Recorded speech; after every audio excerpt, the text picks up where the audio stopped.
bloody dinner turns into a televised massacre. I have reached the front lines.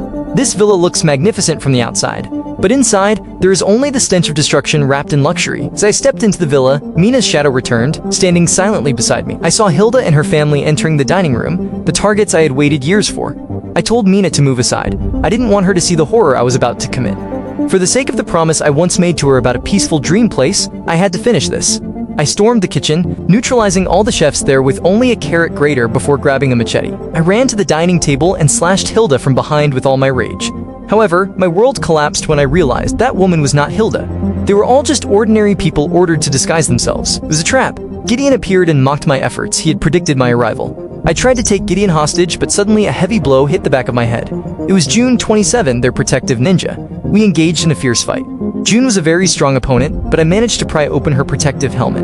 At that moment, Mina's shadow whispered that June was a beautiful girl.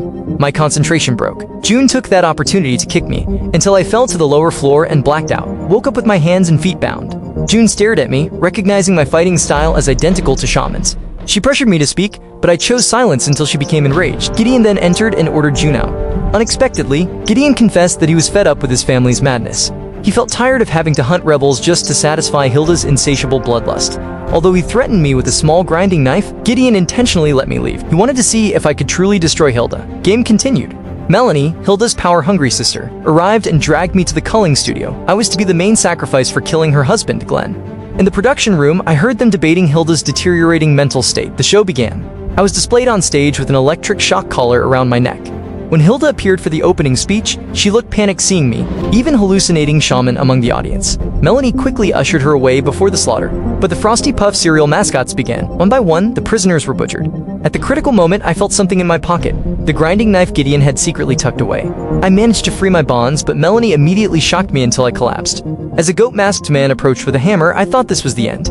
However, the man instead slaughtered my guards. It was Basho. Soon, Benny arrived to help with a barrage of gunfire. Chaos broke out in the studio. Blinded by rage, Melanie even shot her own brother, Gideon, in the back when he refused to help further, finished off the enemy troops one by one amidst the blinding studio lights. Melanie tried to shoot me, but Benny sacrificed his life to protect. He died instantly. Basho was also shot. My rage exploded. I took a mascot hostage, using him as a shield to get close to Melanie, then slammed her face into the camera until she died in front of millions of viewers.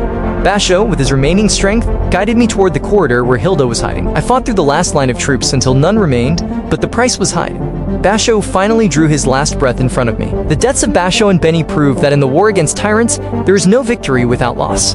This studio may be in ruins, but the real stage has just opened inside the dark bunker where the true demon hides.